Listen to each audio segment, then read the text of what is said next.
Ryan, thank you. It only took minutes for Bobby Joe Long to die. Tampa's serial killer paying the price for what he did to 10 women.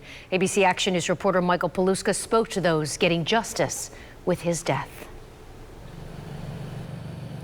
I was inside the execution chamber watching Bobby Joe Long's lethal injection. It only took about 12 minutes from the time they started until he was pronounced dead. At the end, witnesses of victims' family members and survivors of Bobby Joe Long's cheered, they shook hands, they hugged, there were tears, but all of them said it will not bring any of their loved ones back.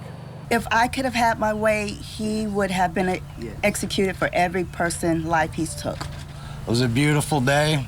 We thank God that this day has finally arrived. I'm glad we're here to see that murderer of my daughter put to death. Serial killer Bobby Joe Long's execution brought dozens to the Florida State Prison, but his death was the sideshow. Today belonged to the family members of the women he murdered more than 35 years ago. She was a young, vibrant young lady. She had fire and spirit, and it was snuffed out.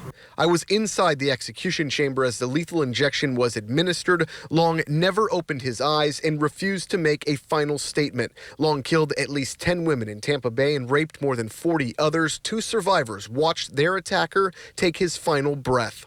It was hard, but I was good with that. I was good that he's meeting his maker. When I did exit the room, I did start to cry.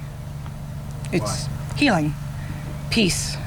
You know, it just overwhelmed me all at once. The lethal dose caused Long to twitch a little. His breathing became more and more shallow, but it appeared as though he just went to sleep. Victims' family members say it was a peaceful end for a man who did not deserve it. No remorse, no anything. No, I would like to have seen more pain.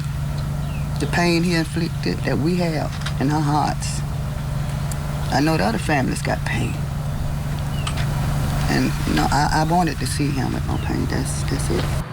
Family members of victims and some of the survivors told us this isn't closure today, but they will finally get a good night's sleep. We're here in Rayford at the Florida State Prison. Michael Paluska, ABC Action News.